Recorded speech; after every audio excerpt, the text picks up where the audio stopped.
This episode is brought to you by Progressive Insurance. Do you ever think about switching insurance companies to see if you could save some cash? Progressive makes it easy. Just drop in some details about yourself and see if you're eligible to save money when you bundle your home and auto policies.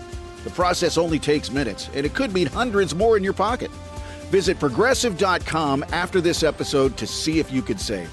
Progressive Casualty Insurance Company and Affiliates. Potential savings will vary. Not available in all states. This is 99X. We are the Morning X. It's Barnes and Leslie. Crash Clark is here in traffic. We do have a leftover. We have a Halloween leftover. You know, some of the best things are leftovers. Oh, yeah. Well, there were so many parties over the weekend. Yeah. No pun intended. This is a Halloween leftover that you're going to like. You're going to meet someone here in about 30 seconds. You know, we want you to wake up with your X. I'm talking about the Morning X, and you can listen to us worldwide. The brand new 99X Freeloader app. Yeah. Listen to us worldwide. It's brought to you by John Foy & Associates Personal Injury. Get the strong arm, and of course, download that app wherever you get your apps. Now, I didn't know this was a thing. The guest we're about to bring on, when you think about when you die and what you want to put on your gravestone, you know, I thought it was like some catchy saying, maybe a few things summed up your life. I didn't know it was the thing to put recipes on tombstones. Did either of you know this? I'm always learning something from this show. I had no idea. Crash is nodding yes. You did? I've actually seen cookie recipes before on gravestones. So yeah, this is awesome. Really? I have never heard of this. Meet our someone you should know today. It's Rosie Grant. She has a cookbook of gravestone recipes. Wait for it. It's called To Die For.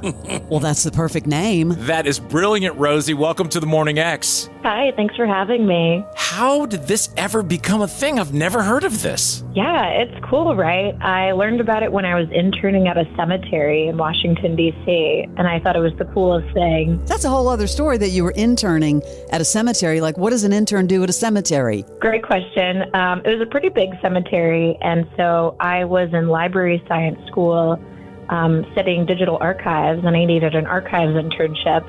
And Congressional had a digital archives internship opening, and basically I documented gravestones and made sort of like an online exhibition about some of their more famous residents.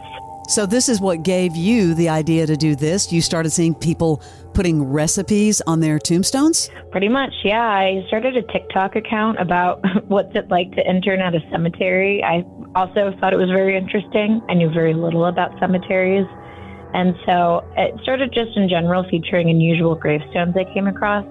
And then, yes, I learned about a woman who was buried at a different cemetery in Greenwood in New York. And she had her spritz cookie recipe on her gravestone. And I had never seen that before. I didn't even know you could do that.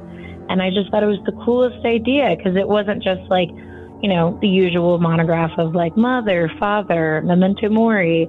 It was her cookie recipe. And so I cooked it and I posted the process. And I got so many amazing food stories of just folks on the internet who were saying things like, yeah, my dad died and I still make his recipe whenever I miss him, or we still make my grandmother's recipe every single year and we, you know, remember her that way. And I was like, wow, there's something to this. And so while I was learning more about Naomi, I learned several other people had done this, and we got to 40 recipes, and that's what is in the cookbook today. Did you ever trace back to find out or try to find out which started this thing? Like, where was the first one? Any idea? I interviewed all of the families, so everyone who's featured in the book was with permission, and of course they would tell stories about each person, so it's a little bit of a story behind the recipe. And for a lot of the families, they had learned about it from, I call them the big three. They were famous on the internet way before I came along, which is Naomi, the first woman who I learned about in Greenwood in New York. And then there was another woman named Kate Andrews who has a fudge recipe in Utah, and a third woman named Maxine Munster, who she is buried in Iowa with her Christmas cookies. Her last name's Munster? Menster, M-E-N-S-T.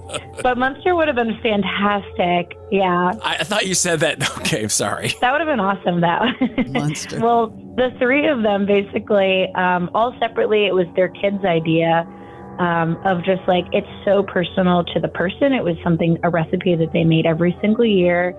And, the families just would associate holidays and birthdays and celebrations with this recipe with the person. And quite a few people were like, we'll miss like having these traditions around this person and food. And so all three of them separately had the idea to do this. And photos of these three gravestones went viral on the internet at some point or another. And so some of the other families that I interviewed had at some point seen a photo of one of these three women. So yeah, such a unique idea. So cool, and the name of the book is perfect, To Die For. This is a Morning X Halloween leftover with author Rosie Grant's debut book, To Die For, a cookbook of gravestone recipes. What's the most unique recipe that you've come across, and have you tried it? Yeah, I've tried all of the ones, and yeah, definitely working with the families was the biggest lift and definitely the most rewarding part of the whole project. Of course, to get permission, but then also to hear the stories about each person. I would say of gravestone recipes, the most unusual one, there is one sort of cocktail one. It's an Irish coffee recipe, and it's from the guy who is credited for inventing the Irish coffee. His name's Joe Sheridan. He's buried a little bit outside of San Francisco. And he was from Ireland, had basically made this beverage when he worked at an airport. He was an airport chef. And this really awful flight got in. It was raining. It had been storming. The passengers were cold. And so someone went to Joe and said, can you make something to warm the passengers up? And he threw together his hangover cure, which became known as the Irish coffee. And they served it to the passengers saying, oh, try the Irish coffee. And all the passengers were like, what is Irish coffee? This sounds amazing. And it was literally just something that Joe had thrown together for them. Word got around of this because there was a really famous travel writer on this flight. He wrote back in New York. It got really popular, this idea in the U.S. of the Irish coffee. And so eventually someone in California flew Joe over to try to recreate this. And thus was born the Irish coffee at the Buena Vista in San Francisco. And so I just find that a very, the rest of these are food. There's quite a lot of baked goods. So amongst gravestone recipes, having a drink is a very fun one. I love the people who pop over, they make it, and they take it to wherever this, headstone is, and they show the dish in front of the recipe. The people online who have done that, that's pretty cool. Yeah, that's me. I started doing that. Yeah, that's me. Oh, wait, Ghostly Archive is your account? Wow. That's my account, yeah. That's your account. Okay, that's so cool. Yeah. It is cool. Which I love that's come across it, because that was the case for a lot of folks. And I started doing that in part just because it was a little bit random. Naomi was the first one. I was going to visit her. I have family buried in Brooklyn. And I thought about what flowers to bring to her grave just to visit her. And then I thought, well, she has this cookie recipe. I should bring her food. And so it started there, and then I started doing it for everyone else. So for each person, I would bring the dish to their gravestone, which, yeah, when it's cookies, it's one thing. When it's ice cream in Maine, that was a little bit tougher. Have you thought about packaging up the stuff and taking a bunch of individually wrapped cookies and make a little thing and stack them on the gravestone so people can try it when they see it? Barnes.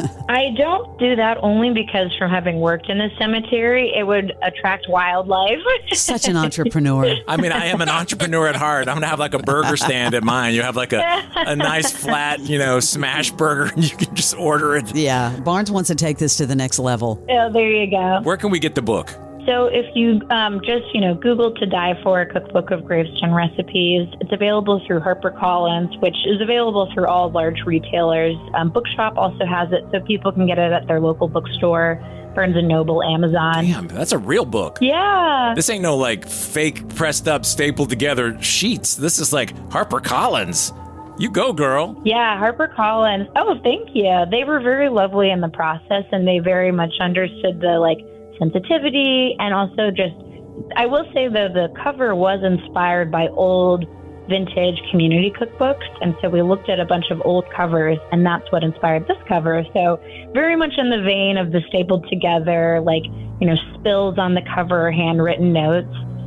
Just where these come from. All right, thank you very much. To Die For, a cookbook of gravestone recipes. That is Rosie Grant. That's her book. Thanks for joining us. Thank you. Thanks so much for having me. This is the Morning X. This is the original 99X. November is heating up for U.S. soccer. The United States need to be a little more nasty. Big international friendlies for the men. Callum, that was nasty. And a Black Friday friendly for the women. The expectations have always been here for this team. We understand that. Listen anywhere on the go with the Westwood One Sports app.